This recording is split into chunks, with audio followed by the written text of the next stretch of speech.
بکر سایہ مصطفیٰ ابو بکر ابو بکر یار غار مصطفیٰ ابو بکر ابو بکر خلیفۃ المسلمین۔ یہاں آ کر الگ ہی ایک جذبہ ہے، اور پیر صاحب کی جو روحانیت ہے، ان کا فیض جو ہے وہ ہمیں بہت زیادہ متاثر کرتا ہے۔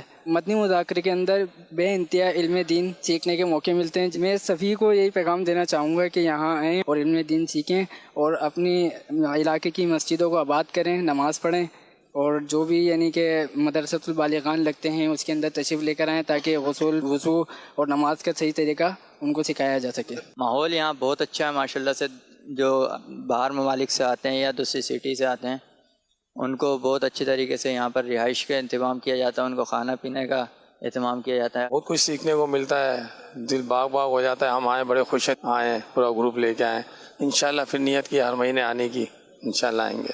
جڑے مدنی مذاکرہ ویکھ رہے ہیں یا ویڈیو ویکھ رہے ہیں انہاں واسطے یہی پیغام ہے کہ اگر تسی اتھے نہیں آ سکتے ٹی وی تے ویکھ لو، ٹی وی دا بھی مزہ ہے، پر جڑی اتھے مزہ آندا ہے وہ اتھے ٹی وی تے نہیں آ سکتا۔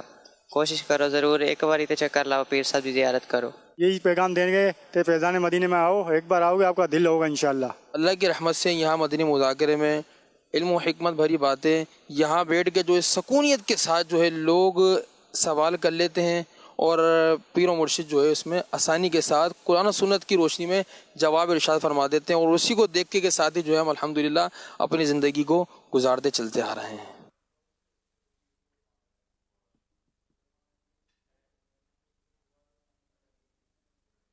مسلمانوں کے پہلے خلیفہ حضرت ابو بکر صدیق رضی اللہ تعالیٰ